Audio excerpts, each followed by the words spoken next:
Assalamu alaikum wa rahmatullahi ta'ala wa barakatuh. Dans cette vidéo, Inch'Allah, je vais aborder le thème de la bipolarité. Donc dans le prolongement des cours en psychologie musulmane, aujourd'hui nous allons faire du profilage. Une personne bipolaire est une personne qui produit de la diamétralité. Donc c'est quelqu'un qui peut changer d'humeur, donc passer d'un état à son état contraire, sans raison rationnelle, palpable, sans raison apparente. Donc une personne bipolaire, on dit d'une personne qu'elle est bipolaire quand elle passe d'un état à son contraire, sans une raison rationnelle, apparente. Il existe différents types de bipolarité. La bipolarité la plus classique, c'est quand une personne passe de l'euphorie, donc de la maniaquerie euphorique à la dépression.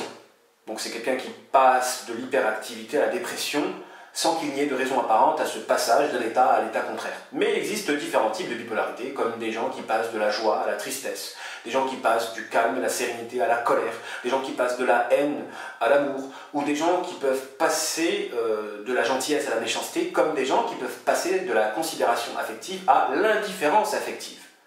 Là, je mets le petit doigt sur ce que j'appellerais la psychopathie affective. Qu'est-ce que la psychopathie affective? Lorsqu'une personne peut vous aimer passionnément et que simultanément, elle peut produire de l'indifférence de manière passionnelle aussi.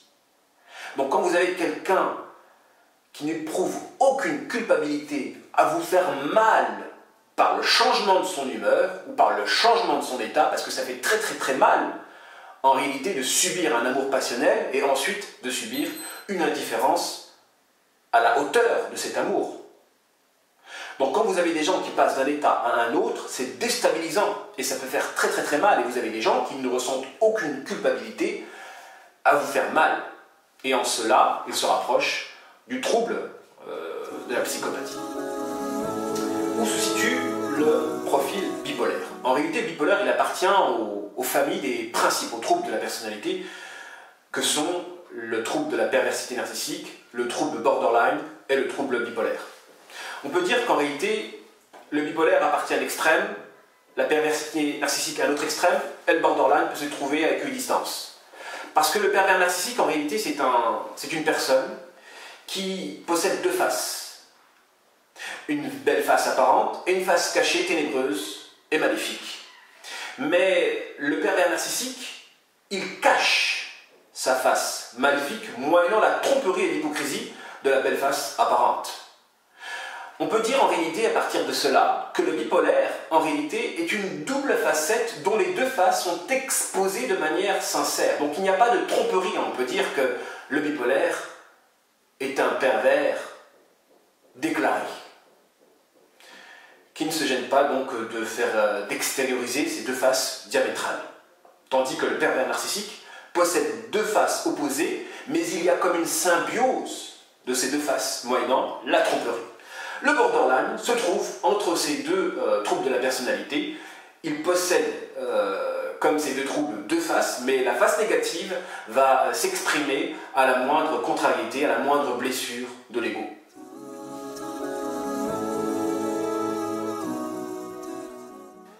Et il est important de s'attarder sur le mécanisme du trouble, pour pouvoir justement y remédier, puisque la compréhension du mécanisme est à la base de l'établissement d'un traitement.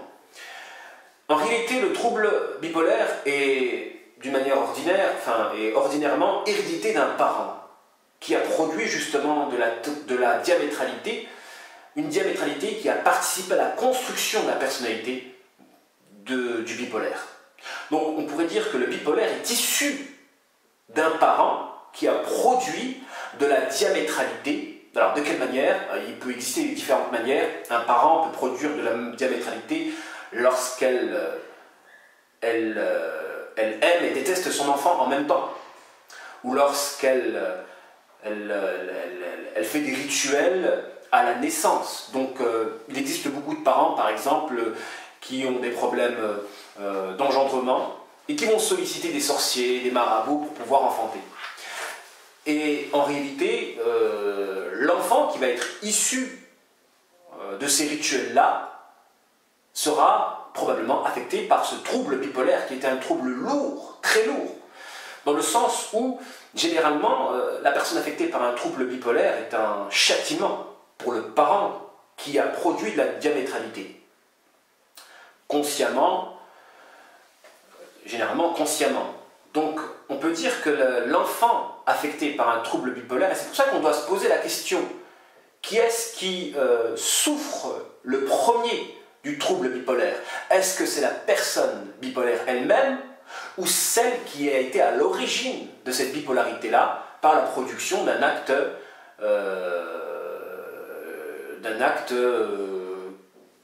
qui a produit de la diamétralité, hein, comme le fait de s'accoupler et que les démons s'accouplent à travers des humains. Donc quand des parents qui n'ont pas d'enfants vont solliciter des sorciers pour pouvoir avoir des enfants, en réalité ce sont des démons qui vont copuler à travers des humains, et l'enfant qui va être issu de cette relation-là va être un mixte, j'ai envie de dire, et donc il possédera deux personnalités dont l'une sera la face ténébreuse du parent, donc le qarin du parent qui a produit la diamétralité, sera dans l'enfant. Donc l'enfant en réalité sera un châtiment pour le parent. Alors donc tous ces parents-là qui pensent être heureux en sollicitant des sorciers pour avoir des enfants font cruellement fausse route, parce qu'ils vont souffrir des conséquences de leur agissement ici-bas et dans l'au-delà, des conséquences de leur shirk à solliciter des marabouts et des sorciers. Mais il y a d'autres voies qui peuvent expliquer le trouble bipolaire. Lorsque vous avez un parent qui produit de la diamétralité dans ses sentiments, qui aime et déteste un enfant. Donc il y a différents degrés dans la bipolarité. Et il est clair que plus on se rapproche de la naissance, plus la personne bipolaire le sera de manière plus intense, hein. Donc plus le trouble est né durant la grossesse, plus il sera impactant dans la personnalité donc de l'individu en question. Donc quand une personne subit de la diamétralité enfant, ce n'est pas comme une personne qui subit de la diamétralité quand il était dans le ventre de sa mère. Parce que vous pouvez avoir des parents qui peuvent maudire leurs enfants tout en les aimant simultanément. Et quand vous avez un parent qui déteste un enfant et qui l'aime simultanément, donc cette diamétralité, cette production de sentiments diamétraux va perturber l'enfant. Jusqu'à scinder sa personnalité. Donc c'est pour ça qu'on dit généralement que la personne bipolaire est une personne qui ne possède pas une personnalité propre. Elle n'est pas indépendamment entière. Sa personnalité, elle possède une personnalité qui est liée à des facteurs externes, donc qui est liée aux parents, à l'origine de ce trouble-là. Et on peut dire qu'en réalité, une personne bipolaire est une personne qui possède deux faces, dont la face ténébreuse est celle du qarin, du parent, qui a été à l'origine du trouble de la personnalité.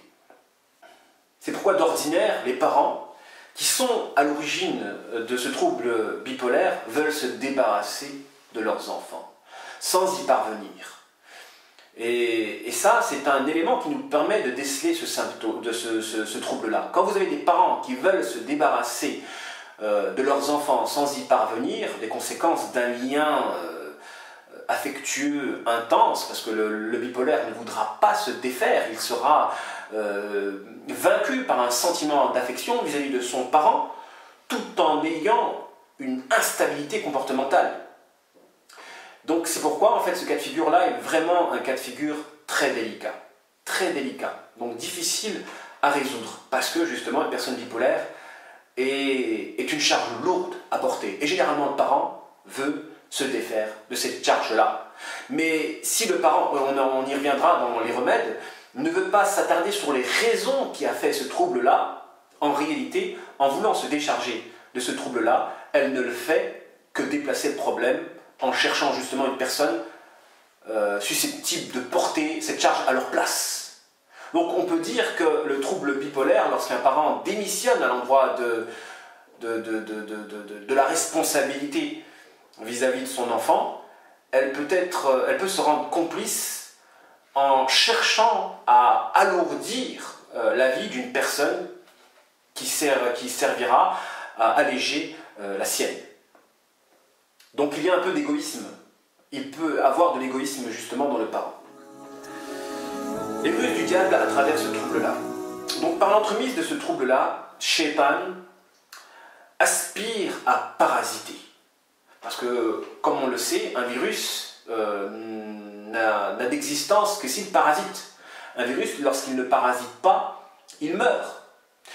On peut dire qu'il existe de la même manière dans les différentes personnalités qui caractérisent l'être humain, des personnes qui n'ont de raison d'être que lorsqu'ils parasitent.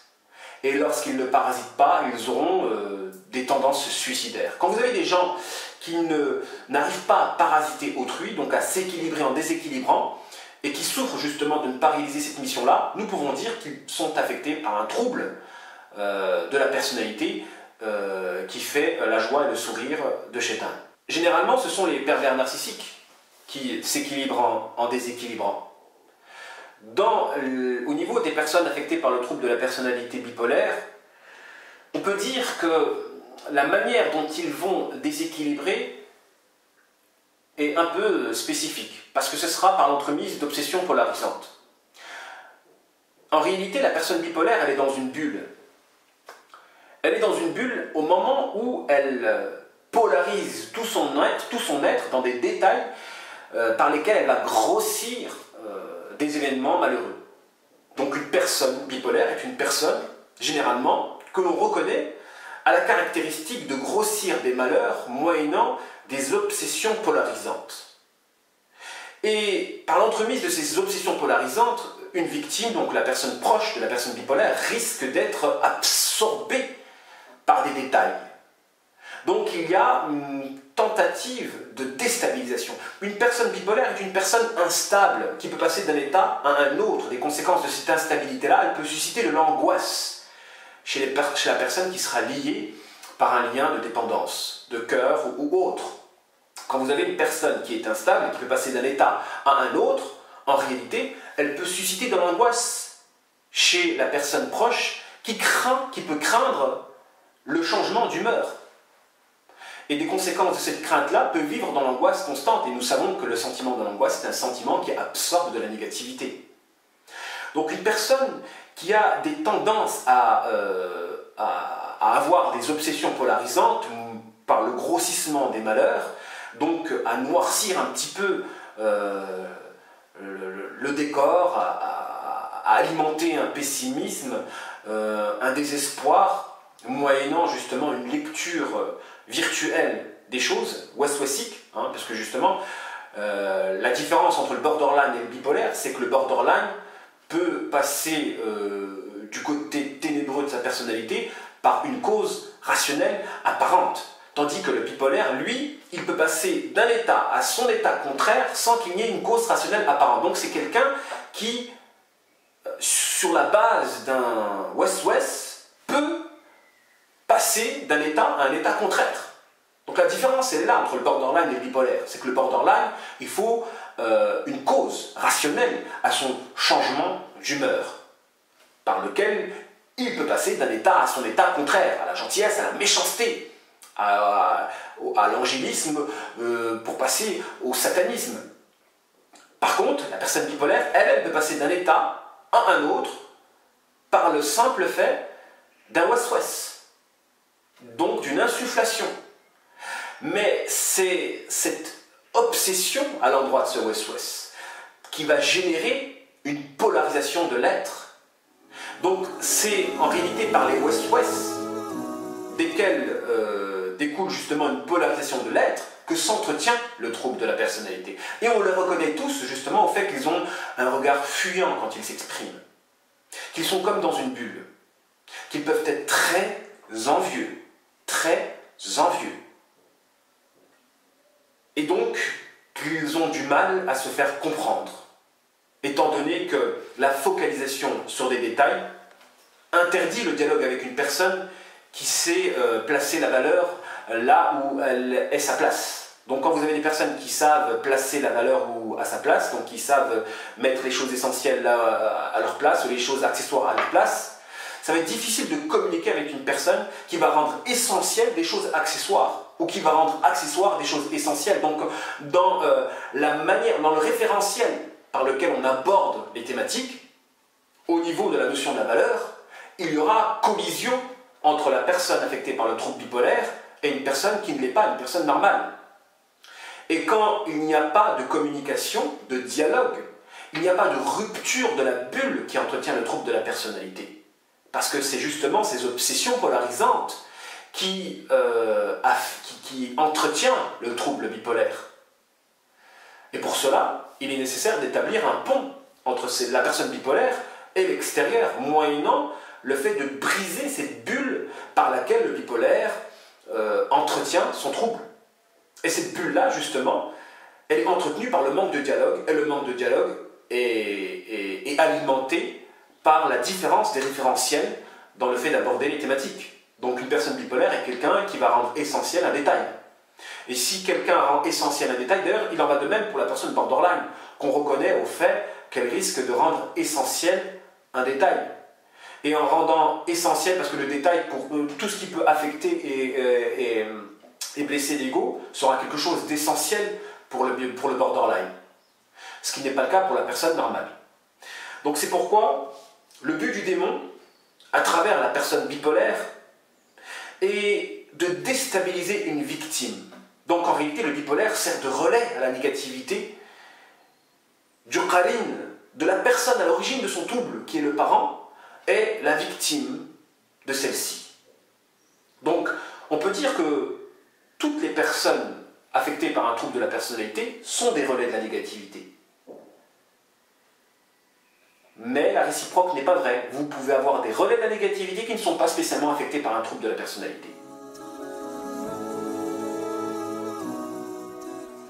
Pour pouvoir remédier à ce trouble de la personnalité, il est important de travailler à rompre le lien entre la personne bipolaire et le parent qui a produit justement cette bipolarité par ses actes diamétraux. De rompre la liaison. Ou de travailler à soigner le corps source. Parce que le parent, quand il a produit de la diamétralité, s'il ne se repent pas de cette production diamétrale, le trouble bipolaire sera entretenu. Parce que la rupture n'est pas dans tous les cas possible. Vous avez des personnes qui sont bipolaires, mais dont l'émotion l'emporte sur la raison, et qui seront incapables de rompre avec le parent à l'origine de leur trouble de la personnalité. Et vous avez des personnes bipolaires dont la raison est très forte, et qui peuvent par conséquent rompre avec leurs parents à l'origine de leur trouble. Et dans le cas où il est difficile, voire impossible, de rompre le lien entre la personne bipolaire et le parent à l'origine du trouble de la personnalité, il faut travailler à remédier à la faille du parent qui a permis justement la construction de cette personnalité bipolaire dans l'enfant. À la mesure du possible, parce que vous pouvez avoir des parents qui ne veulent pas se repentir et qui ne veulent pas reconnaître justement la diamétralité de leur personnalité. Le côté diamétral, le fait qu'ils peuvent avoir le côté dédoublé de leur personnalité. Donc, le premier remède, c'est la rupture, à la mesure du possible. Et quand elle n'est pas possible, il faut s'attarder à remédier à la faille du parent à l'origine justement de ce trouble de la personnalité. Ensuite, il faut offrir un cadre de vie et une cadence qui permet de canaliser la personne affectée par un trouble de la personnalité bipolaire, parce que généralement, ces gens-là sont affectés par une dépression dès qu'ils sont sans activité. Quand ils sont sans activité, d'une manière générale, on les reconnaît au fait qu'ils sont dépressifs. C'est pourquoi, afin de remédier à cela, on doit travailler à les canaliser, à les canaliser moyennant un rythme de vie, une cadence de vie qui les occupe. Des études, du sport, de l'activité. En gros, il faut qu'il y ait un environnement susceptible de stabiliser leur personnalité.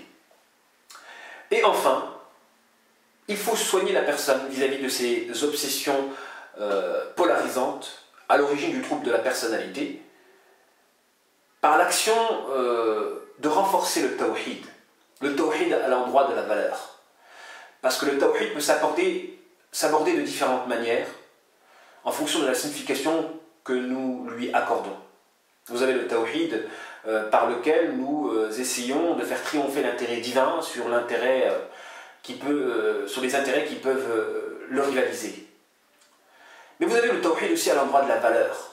Et le tawhid à l'endroit de la valeur consiste à valoriser ce qu'il faut valoriser, à valoriser les choses qui possèdent réellement de la valeur, et à ne pas faire un shirk à cet endroit-là par l'action de valoriser quelque chose et à faire de cette chose-là un axe autour duquel va se polariser notre être. Parce que c'est un genre de shirk dans la seigneurie. Parce que le shirk de la seigneurie consiste à faire d'Allah subhanahu wa ta'ala l'axe, le centre de nos mouvements. Le centre est l'axe de l'univers. Tout tourne, tout doit tourner autour d'Allah subhanahu wa ta'ala lorsqu'on le connaît.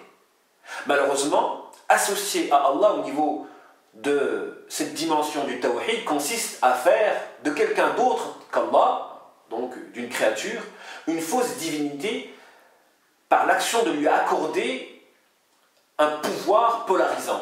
Donc quand on commence à focaliser fortement sur une chose au détriment d'Allah subhanahu wa ta'ala, cette chose en réalité, elle va devenir un axe ou un centre de nos mouvements, de notre attention, et les conséquences de ce shirk-là va découler une maladie.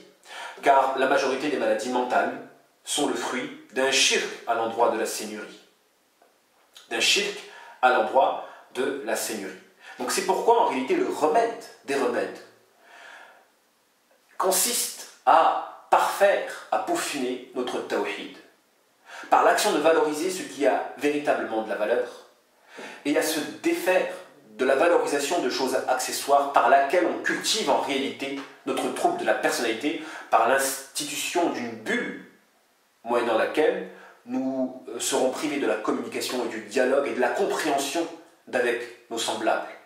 C'est important d'axer sur cette thématique-là afin de pouvoir aider ces personnes affectées par un trouble bipolaire, parce que généralement ces gens-là sont souvent solitaires. Elles sont souvent solitaires et n'ont pas beaucoup d'amis. Et elles peuvent justement souffrir intensément des conséquences de leur trouble-là. Et il nous appartient le devoir de travailler à proposer justement des remèdes à ces personnes. Wassalamu alaikum wa rahmatullahi ta'ala wa barakatuh.